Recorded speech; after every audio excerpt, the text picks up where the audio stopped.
In this video, I'll be your guide on how to add a debit card in KuCoin. So whether you're a seasoned trader or just stepping into the crypto world, I've got you covered. So without further ado, let's get started. Now, to add a debit card in KuCoin, first things first, head to the payment settings page. Now, once you're there, look for the plus or add button and click on it. Now, a drop-down menu will appear presenting various payment methods. Now, go ahead and choose the one that suits you the best from the list. And now, you will need to fill in the required information for the selected payment method. Make sure to provide accurate details to ensure a smooth process. Now, after filling in the necessary information, simply click the submission button to finalize the addition of your debit card. KuCoin is cool with various payment methods like bank transfers, Wise, PayPal, and more.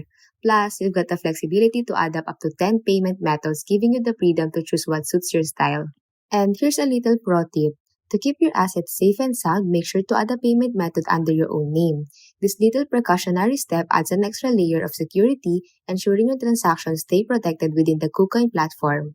And that's it. If you found this video helpful, don't forget to hit that like button, drop a comment, share this content, and subscribe for more guides and tips.